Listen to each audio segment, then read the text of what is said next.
സംസ്ഥാനത്ത് പോലീസ് നടത്തിയ ലഹരിവേട്ടയുടെ ഞെട്ടിക്കുന്ന കണക്കുകൾ റിപ്പോർട്ടറിന്. ഓപ്പറേഷൻ ഡി ഹണ്ടിന്റെ ഭാഗമായി 3 ആഴ്ചക്കിടയിൽ സംസ്ഥാനത്ത് 5453 പേരാണ് പിടിക്കപ്പെട്ടത്.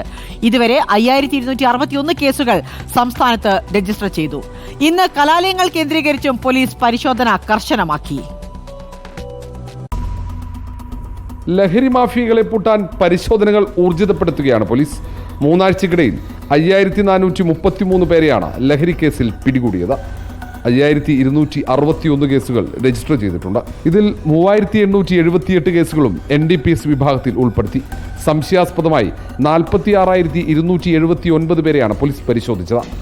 3.688 കിലോഗ്രാം MDMA-യും 299.85 കിലോഗ്രാം കഞ്ചാവും പിടിച്ചെടുത്തു.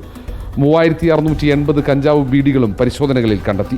അതേസമയം ലഹരി പിടിക്കാൻ കലാലയങ്ങൾ കേന്ദ്രീകരിച്ചും പരിശോധന നടത്തി. ഹോസ്റ്റലുകൾ, ക്യാൻറ്റീൻ, വിദ്യാഭ്യാസ സ്ഥാപനങ്ങളുടെ പരിസരത്തെ കടകളും കേന്ദ്രീകരിച്ചായിരുന്നു പരിശോധന. കളമശ്ശേരി പോളിടെക്നിക് ഹോസ്റ്റലിൽ കഞ്ചാവ് പിടികൂടിയതിന് പിന്നാലെയാണ് കലാലയങ്ങൾ കേന്ദ്രീകരിച്ച് പരിശോധന നടത്തിയത്. ADGP മനോജ് എബ്രഹാമിന്റെ മേൽനോട്ടത്തിലായിരുന്നു പരിശോധനകൾ.